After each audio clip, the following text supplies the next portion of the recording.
क्या कभी ऐसा महसूस हुआ है कि दिन भर लोगों के बीच रहने, दोस्तों के साथ हंसने और फोन पर लगातार नोटिफिकेशंस आने के बाद भी रात में ना एक अजीब सा, बहुत गहरा खालीपन लगता है। आज के इस विश्लेषण में हम इसी मॉडर्न अकेलेपन के पैराडॉक्स को डिकोड करने वाले हैं, क्योंकि आज के वक्त में इसे समझना सच में सबसे ज्यादा जरूरी हो गया है। तो आखिर हम भीड़ में रहकर भी अंदर से पूरी तरह खाली क्यों महसूस करते हैं? दरअसल अकेलेपन का ये सबसे खतरनाक रूप है। ये वो वाला आइसोलेशन नहीं है जहां आसपास लोग नहीं होते, बल्कि ये वो अकेलापन है जहां लोग तो बहुत हैं पर कोई असली कनेक्शन नहीं है। और दिन भर झूठी मुस्कान देना, मैं ठीक हूं का दिखावा करना, ये चीज ना दिमाग को पूरी तरह थका देती है। चलिए इसकी थोड़ी गहराई में चलते हैं। आज के टाइम में हमारा दिमाग बहुत जल्दी धोखा खा जाता है। लगातार रील्स स्क्रॉल करना, नोटिफिकेशंस चेक करना और इस डिजिटल शोर में डूबे रहने को ही दिमाग सोशलाइजिंग मान बैठता है। पर सच तो ये है कि ये सिर्फ स्टिमुलेशन है, डोपामाइन का एक शॉर्ट टर्म गेम। जबकि असली कनेक्शन वो होता है जहां एक गहरी इमोशनल बॉन्डिंग हो, जहां सच में ये फीलिंग आए कि कोई हमें डीपली समझता है। और यहीं पर हमारी सबसे बड़ी गलतफहमी सामने आती है। हमने कम्युनिकेशन और कनेक्शन को एक ही समझ लिया है। मैसेजेस टाइप करना, किसी को सीन जोन में डालना या 500 फॉलोअर्स होना, ये सब सिर्फ कम्युनिकेशन है। इसका बिल्कुल ये मतलब नहीं है कि वो फॉलोअर्स सच में जानते हैं कि हम अंदर से क्या हैं। इसके बिल्कुल उलट, जहां इंटिमेसी हो, जहां बिना डरे अपनी सच्चाई शेयर की जा सके, असल कनेक्शन वही होता है। अब आते हैं the approval trap and the masks we wear पर। चलिए समझते हैं इस सतह के नीचे चल क्या रहा है। इंसान के अंदर ना एक बहुत गहरा डर छिपा होता है कि अगर दुनिया ने हमारा असली, बिना फिल्टर वाला रूप देख लिया तो शायद लोग हमें रिजेक्ट कर देंगे। और इसी डर की वजह से लोग अलग अलग नकाब पहनना शुरू कर देते हैं। जैसे पार्टी में फिट होने के लिए एक फनी वर्जन, दोस्तों के बीच एकदम कूल वर्जन, या दुनिया को दिखाने के लिए कभी ना टूटने वाला स्ट्रॉन्ग वर्जन। ये सब सिर्फ इसलिए होता है ताकि सोसाइटी में फिट हुआ जा सके। पर इस पूरे नाटक में होता क्या है? जो असली इंसान है वो अंदर ही अंदर बिल्कुल अकेला पड़ जाता है। अब इस स्लाइड के बारे में जो सबसे इंटरेस्टिंग बात है वो ये कि एक बहुत फेमस किताब है the courage to be disliked, जो एक खतरनाक सच बताती है। ये खालीपन इसलिए नहीं है कि लोग इग्नोर कर रहे हैं, बल्कि इसलिए है क्योंकि हमने जिंदगी का एक लंबा अरसा सिर्फ लोगों का अप्रूवल पाने में लगा दिया।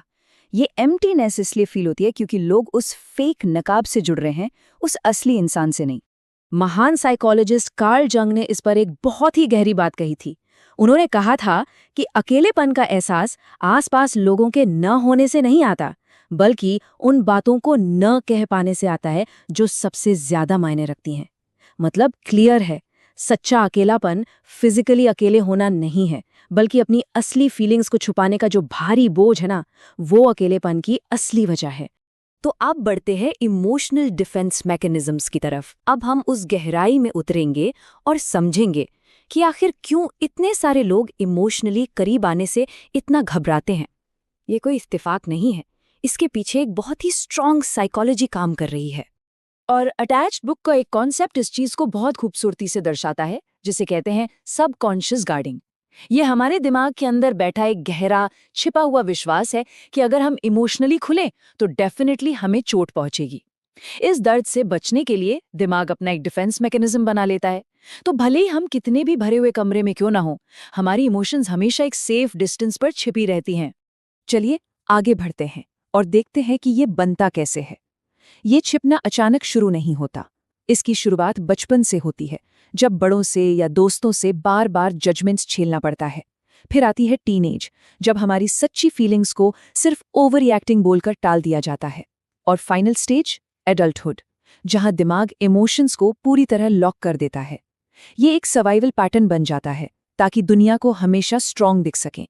लेकिन इन सब के बाद एक बहुत ही दर्दनाक सच्चाई सामने आती है। इतने लंबे वक्त तक इतने सारे नकाब पहनने के बाद क्या हम आईने में अपनी असली पहचान को पहचान भी पाते हैं? जब अकेले में खुद को देखते हैं तो अक्सर ये रियलाइज होता है कि दिखावे और एक्टिंग की इन मोटी परतों के नीचे हमारा जो असली रूप था वो पूरी तरह से कहीं खो चुका है। लेकिन रुकिए, इस विश्लेषण का अंत हम द पाथ टू हीलिंग के साथ करेंगे। यहाँ एक उम्मीद है। सोल्यूशन ये बिल्कुल नहीं है कि खुद को किसी और बड़ी भीड़ का हिस्सा बना लिया जाए। इसका असली सोल्यूशन है सच्चे और गहरे रिश्ते बनाना। तो सबसे जरूरी पॉइंट ये है कि इस अकेलेपन से बाहर कैसे निकलें।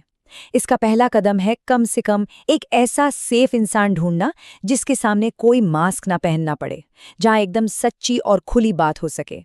दूसरा कदम, इस लगातार आने वाले डोपामाइन और डिजिटल डिस्ट्रैक्शन से खुद को डिस्कनेक्ट करना।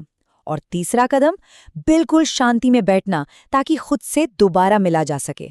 हाँ, शुरू में ये शांति बहुत अनकंफर्टेबल लगेगी, पर ये स्टेप सबसे ज्यादा क्रूशियल है। ये कितनी अजीब विडंबना है ना। हम बाहरी दुनिया के साथ कनेक्शन के लिए तरसते हैं, पर हमें पहले ये समझना होगा कि हम असल में खुद से ही डिस्कनेक्ट हो चुके हैं। किसी और के साथ जुड़ने से पहले उस खामोशी को बर्दाश्त करना पड़ेगा और अपने अंदर की दुनिया से वापस जुड़ना पड़ेगा। असली हीलिंग ठीक उसी पल शुरू हो जाती है जब हम अपनी सच्ची भावनाओं से भागना बंद कर देते हैं। अगर किसी को भी ये खालीपन महसूस होता है ना, तो ट्रस्ट मी, ये बिल्कुल नॉर्मल है। इंसान होने का मतलब ही यही है। हम टूटे हुए नहीं हैं, हम बस इंसान हैं, और अपना नकाब उतारना ही उस हीलिंग की दिशा में पहला और सबसे इम्पोर्टेंट कदम है। तो अगर इस पूरे विश्लेषण में कही गई बातें सच्ची और रिलेटेबल लगीं, तो सोचने वाली बात यह है कि ऐसा कौन सा एक नकाब है जिसे हम आज ही उतारने का फैसला कर सकते हैं। अगर इस विश्लेषण से थोड़ा भी जुड़ाव महसूस हुआ हो तो कमेंट्स में रिलेटेबल जरूर लिखिएगा। हम आगे भी ऐसे ही गहरे साइकोलॉजिकल टॉपिक्स पर बात करते रहेंगे जो अक्सर अनकहे रह जाते हैं। तब तक अपने असली स्वरूप को पहचानने की ये कोशिश लगातार जारी रहनी चाहिए।